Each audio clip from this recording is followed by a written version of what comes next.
Dito po tayo mga Q, sa loob na po tayo ng Aklan Polytechnic College. Ayan.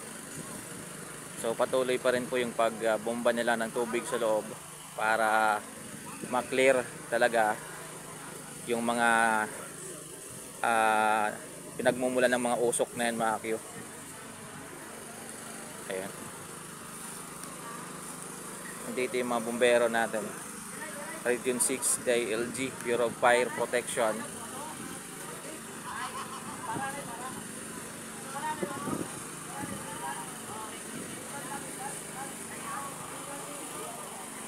Based doon kanina mga kayo sa napagtanungan ko sa labas, ay ito daw ang eskwelahan na to ay mukhang hindi na daw nag-ooperate.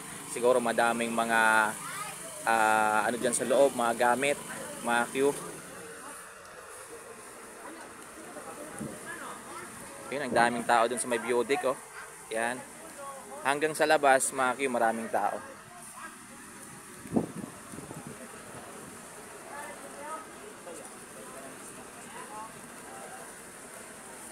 Ayan, oh, may mga konting usok pa na mga lumalabas dun mga banda sa may mga sa gitna, mga Q.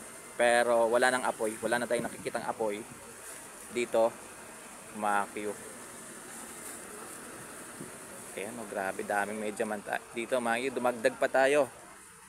Dumagdag pa tayo sa mga medyaman. Yan, kanina nakita ko rin yung pobreng vlogger. Ayan, dito rin yung Bumbu Radio. Shoutout sa mga karagdagang impormasyon mga Q. Ayan, dito po sa nangyaring sunog ay umantabay lang po kayo sa mga radio station na nandito po sa lalawigan ng Aklan, mga Q.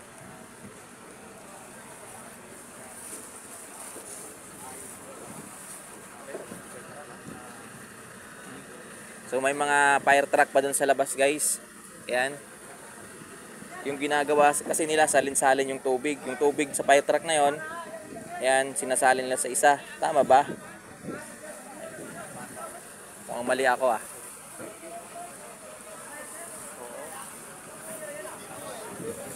Ayan. So nakontrol na rin mga Q. Kontrolado naman ngayon dito. Ayan, makikita ninyo wala na rin kaapoy-apoy. Halos control na rin nila.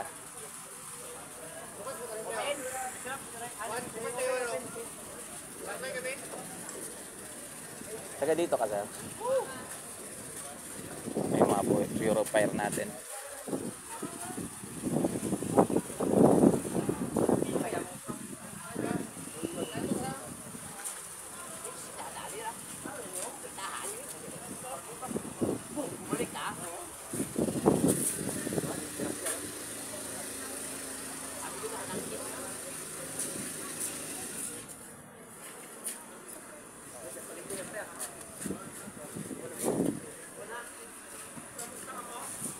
Ayan.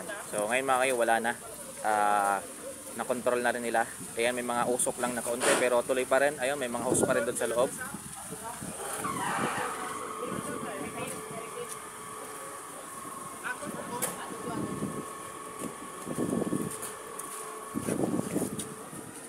So labas tayo mga kayo, labas tayo para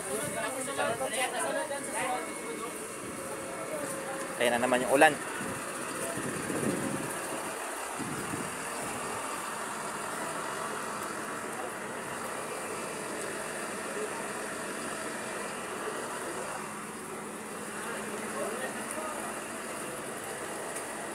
Ay, daming tao doon sa labas. Kahit medyo maambon mga Q, pero maraming tao na nandito ngayon. Yan.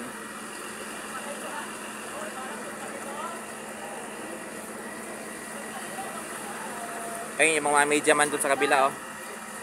Yan.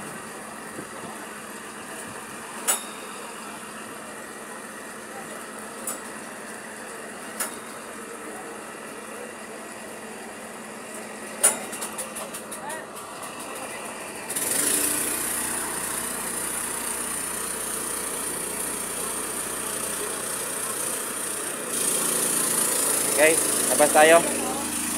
Medyo maingay na rin dito.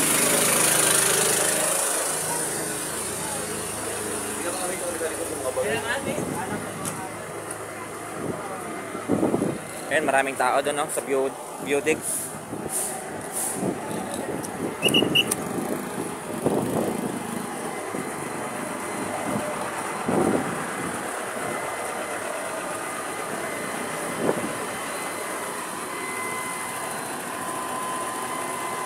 Ayan. So, wala nang apoy mga Q. Wala na ring usok na makikita. Ayan, maraming mga bumbero dito ngayon. Ayan, mga ambulance, mga rescuer.